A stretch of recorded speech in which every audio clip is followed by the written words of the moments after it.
All right, we're about to tackle a huge topic, the U.S. legal system. But believe it or not, we're going to start in a really weird place, with just a single word. I know, that sounds like a stretch, doesn't it? But stick with me here. What if I told you that the story of how one simple word got, well, hijacked, can actually tell us something huge, something fundamental about what's broken in the American justice system? So, what's this magic word? It's sentencing. Now, you probably hear that and think you know exactly what it means. But what if the way we all use it today isn't what it meant in the first place? Okay, so check this out. On the left, you see the original meaning. It was all about, writing, how an author puts their sentences together. But on the right, that's the one we all recognize, a judge handing down a legal punishment. I mean, you could still technically use it the old way, but let's be real, nobody would know what you're talking about. It's almost guaranteed to be misunderstood. So, what happened? How did this shift? Well, it's a classic case of what some linguists call semantic hijacking. Basically, a really powerful group, in this case the legal profession, just started shouting their definition of the word over and over and over until their version became the only version anyone knew. Okay, now here's where it gets really interesting. This little story about a hijacked word, it's a perfect mirror for a much, much bigger story. The hijacking of the entire U.S. legal system.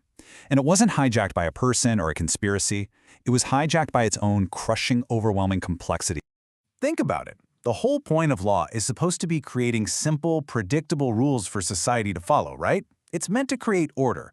So what happens when the system designed to create order starts creating chaos and confusion instead? To really get a sense of the scale here, let's put the U.S. side by side with a country that takes a completely different path, Denmark. And trust me, when you see these numbers, they are genuinely staggering. Okay, first up, the U.S., just the private legal industry. We're talking law firms, attorneys, that whole world makes up about 1.3% of the entire American GDP. I mean, that might not sound like a lot, but for a single sector, that is an absolutely massive economic footprint. And that industry, it employs over 1.2 million people.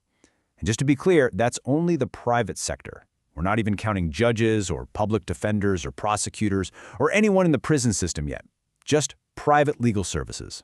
You add all of that up, and you're looking at an industry worth nearly $400 billion every single year.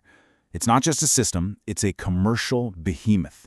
It's one of the biggest legal markets anywhere on Earth. Now let's switch over to Denmark for a second.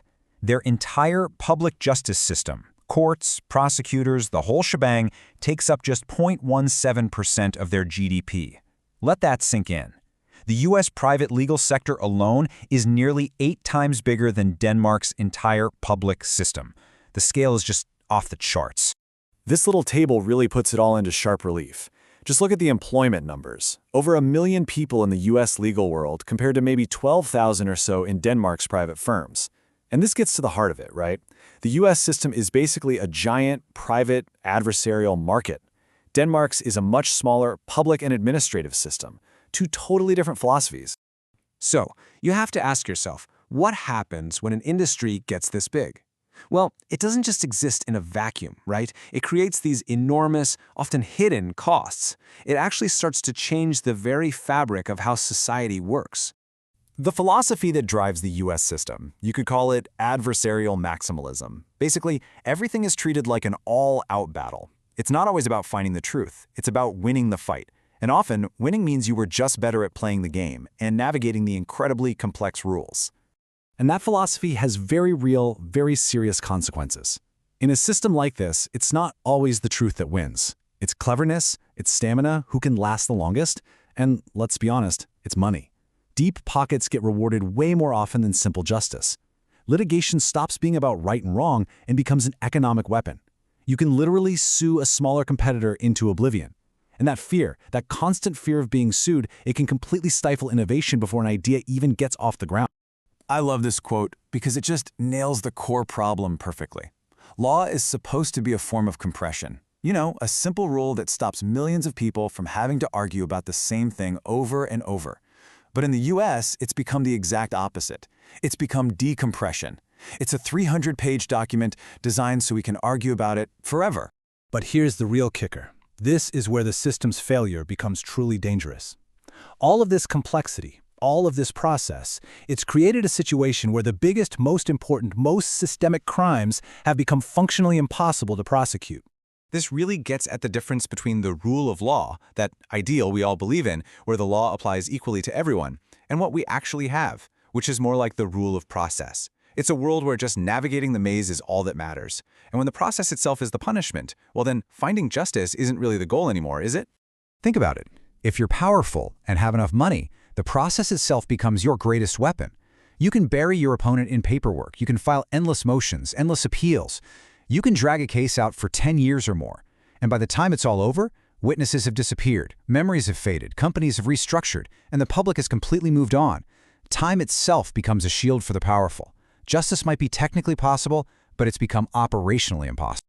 And what all this creates is a kind of upside-down world, an inverted hierarchy of consequences.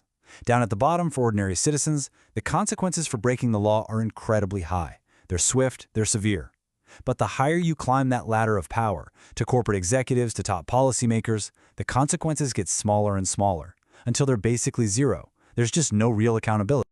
So this brings us to the most important point of all. This isn't just a bug. It's not some accident or a mistake that we can just patch up. This is the system. This is the architecture. It's working exactly as it was designed to work. You see, when any system gets this big, this complex, and this self-referential, its primary function starts to shift. It's no longer about serving the society that created it. Its new #1 job is to protect and sustain itself, its own processes, its own insiders, and the millions of jobs that depend on all that complexity. And that leaves us with this final, pretty chilling thought. The failure to deliver justice for the biggest and most damaging crimes, it isn't an accident. It is a feature of the architecture. And that forces us to ask a really tough question. What does it even take to redesign an architecture that's no longer serving its most fundamental purpose?